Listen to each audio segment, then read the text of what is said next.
Hi, my name is Patty Chan and I'm with the Toronto Chinese Orchestra, and today we're going to speak with Wilfred. Hi, Wilfred. Hi, how you doing? Good. Can you tell us something about yourself?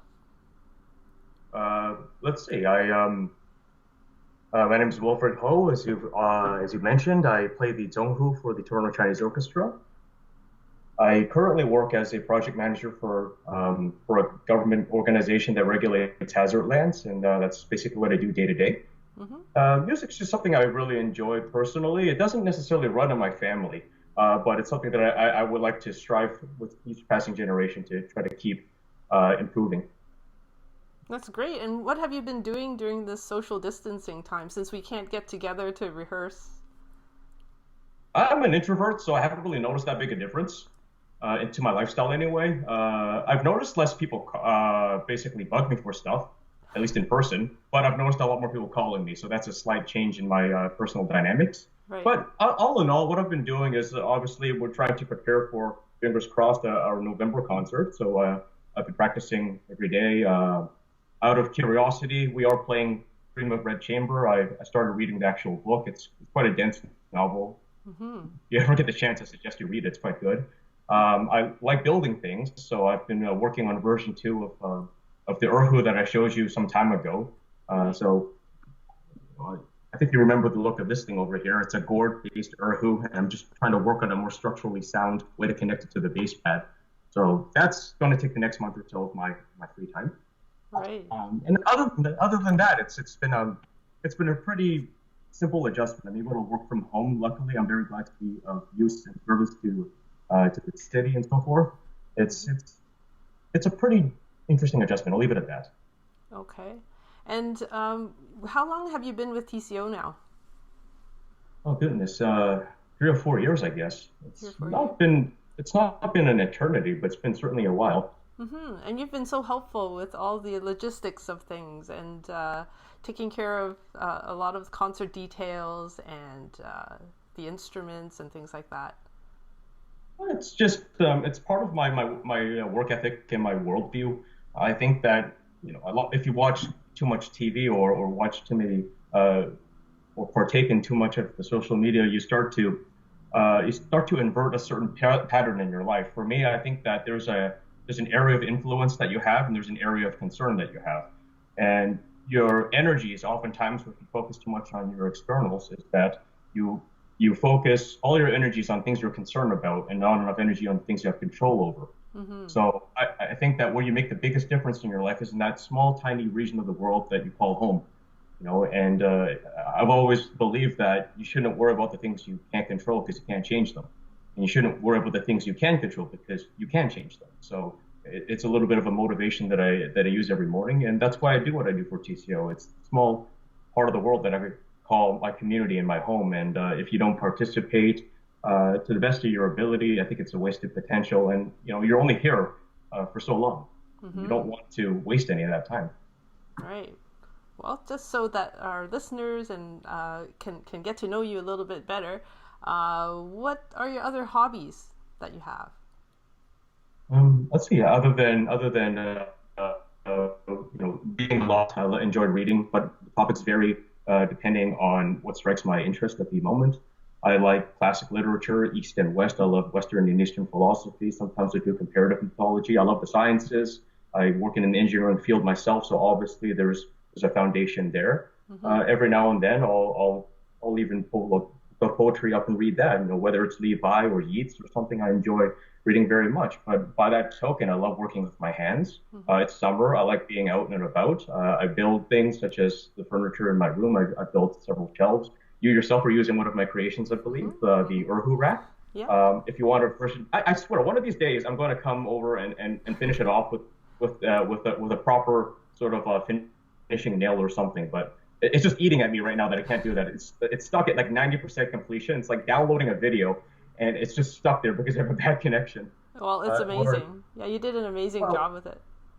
oh, I wouldn't say that. I think I can do better, and I would like to take another crack at that. And it's good to do these sorts of things because I think it grounds you in reality. Mm-hmm. I believe that if you work with your hands, you actually start to understand the consequences of your action. For example, just because just because you think something is so doesn't mean it's going to happen. You actually have to put in the hard hours in the gym, so to speak, in order to make it happen. So the same thing when we do concerts. You obviously have to practice, but as I've learned working with TCO, there's a whole litany of things that have to be done. There's a large unseen army of volunteers and music aficionados and parents, Right. and this is in parallel with another hobby that I used to do a lot, which is scouting.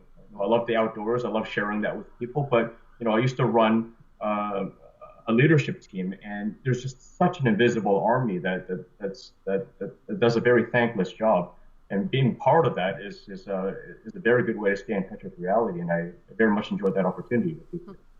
Yeah. And then, well, looking in your life, who's had the greatest impact on your life? In terms of what? In terms of just your life.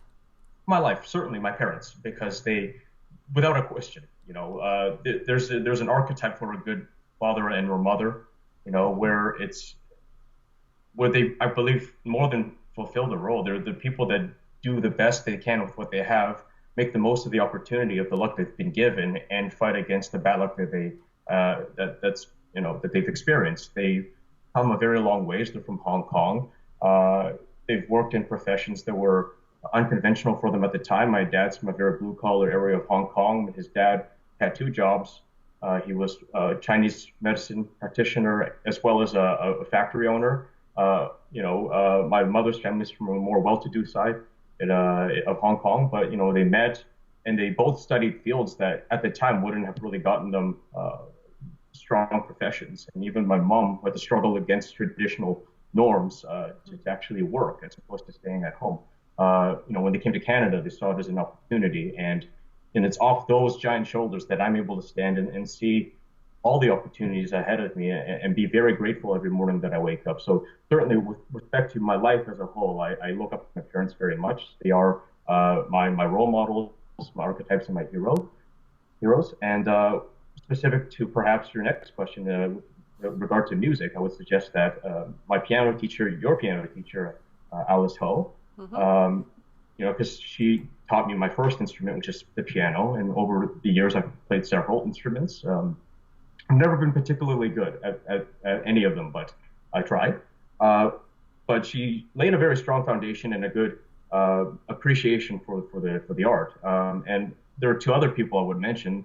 I would say that my Erhu teacher, Peter Bach, and yourself, Patty, simply because I think that Peter has a deep concern for sort of the history of Chinese music, and you have a very deep concern for the future of it. And between the two of you, I see a very good sort of complementary mentorship role. So I very much appreciate the relationship that we do share. Well, we really appreciate all that you've given to TCO as well, with all your talents and your It is a lot. You're a lot. You've actually helped us get through the concerts much, like have them run more smoothly. Really? Yes. I thought they ran pretty roughly. Well, much more smoothly. Yeah. I have to be honest. I mean, I don't have any prior experience. I just see it as a mission that needs to be done. I see the tasks that need to be delegated. So that's just all I see. Things to get through. And if in any way that helps, that's great. But I'm always open for criticisms and suggestions for improvement. I think, for example, especially even the catering, because I'm Westernized, I suppose. I don't know much in the way of traditional Chinese food, and I think I gotten that once as a comment about the catering that I provided. I think somebody did not like the sandwiches at all, and that's fine. It's room to learn. And in preparation for that, I've got a book coming in that's going to be a guide to Chinese history through its cooking. So people learning. Wow. It's really cool. Oh, well, I got it from the same place. You know that Ting Guide to the Chinese Orchestra that you, Kenny, and Matthew are so gung-ho about? It's a great book. It's that Guide to the Chinese Orchestra. Yeah, I found it online, but that same bookshop has several other nice books, and I figured, hey, let's do some business. And I got a few other books, and that's one of them. That's great. So you're keeping busy. Regardless of the social distancing, you're not just sitting at home watching television type of thing. I don't actually have a TV, so that's fine. I don't have that distraction in my life. Yeah. I don't know And why. I just don't see it as a productive means of using my time. You only have so much, right? There's an old saying where, I think it's an old Chinese aphorism where it's that you have two lives and you realize that your second one begins when you realize you only have one. So it's actually a pretty good way to live. And I think seconds are precious. Let's not waste any of that. I like how you think about things. So, what would you say that you're most grateful for?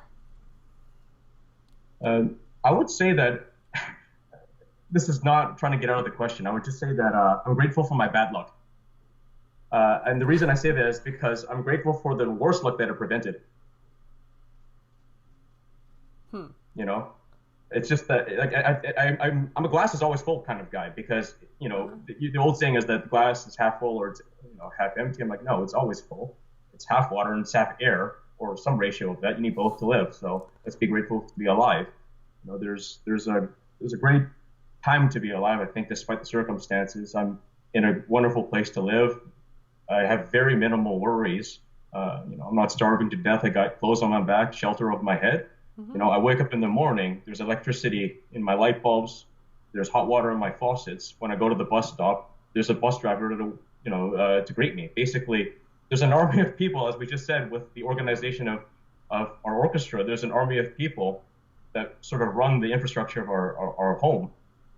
And none of this is because of us necessarily, but it's all there regardless. And for that, I'm very grateful. It's a wonderful place to be, and you're not going to find any complaints from me about that. That's great. It's wonderful to hear such a positive outlook on life. Well, I think it's something that my parents instilled in me very early on because obviously they had a much rougher go at life than I did. My Mm-hmm. dad every day had to get up and go to school, study, and then come home help with the family business. And he made it out of his rather rough life. My grandpa had a harder life, on both sides of the family. The grandpas had a harder life, and I think you try to do well with your next generation.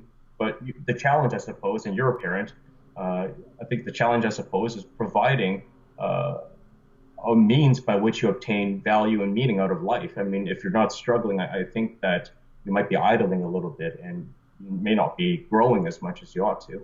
So I think that that's why I'm grateful for my bad luck. It does force me to think about my circumstances a little bit more. Okay. And then one last fun question is, what's your favorite food?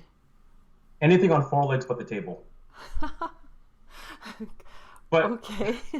okay, in reality, I will eat any form of soup noodle and any form of dumpling. Like, these are things that I will eat till the day I die and probably 5 days afterwards.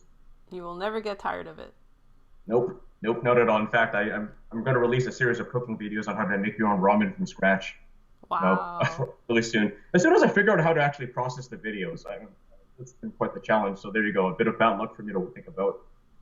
Okay. Well, thanks so much for sharing your time with us, Wilfred, and letting us get to know you a little bit better. I hope to Yeah, see no you worries. soon. Yeah, I hope to see you soon live. And Yeah, yeah, at a real live rehearsal. no worries. Consider this your proof of life. Thank you.